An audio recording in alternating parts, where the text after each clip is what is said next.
7ই September Kolkata Press Club National Education Forum আয়োজন করল শিক্ষা প্রশাসক সম্মান এবং তারা এদিন হ্যাপি টিচার্স ডে উদযাপন করেছেন। অনুষ্ঠানে আলোচনার বিষয় ছিল ন্যাশন ওয়াইড এডুকেশন রেভলিউশন নিয়ে। যদি প্রশাসন ঠিক থাকে তবে পড়ানোর মান ভালো হবে, শিক্ষার মানও বৃদ্ধি পাবে।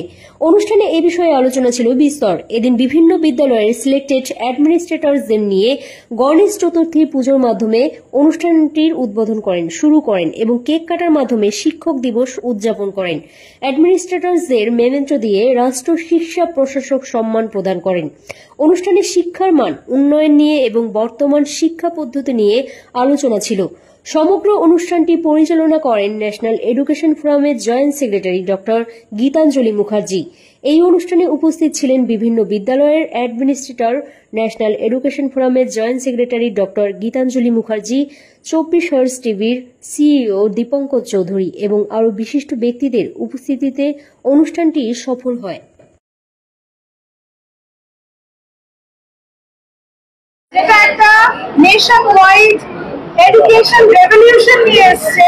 তাতে আমাদের টোটাল যেটা 1 lakh teachers and 1000 schools K approach করার যে টার্গেট আমাদের within 2025, এটারই একটা দেখেছেন যে আজকে আমরা শুধু অ্যাডমিনিস্ট্রেটরদেরকে যারা সিলেক্টেড অ্যাডমিনিস্ট্রেটরস ছিল তাদেরকে আমরা সবাইকে এখানে দেখে আমরা প্রথমে গণেশ চতুর্থী পূজা করেছি, তারপরে আমরা টিচার্সদের কেক কেটেছি।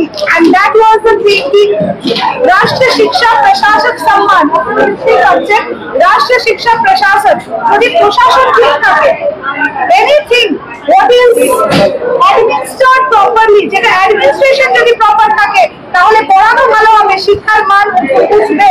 এটা আমরা আশা করি ন্যাশনাল এডুকেশন ন্যায়কে ন্যায় আর অন্যায়কে অন্যায় বলার।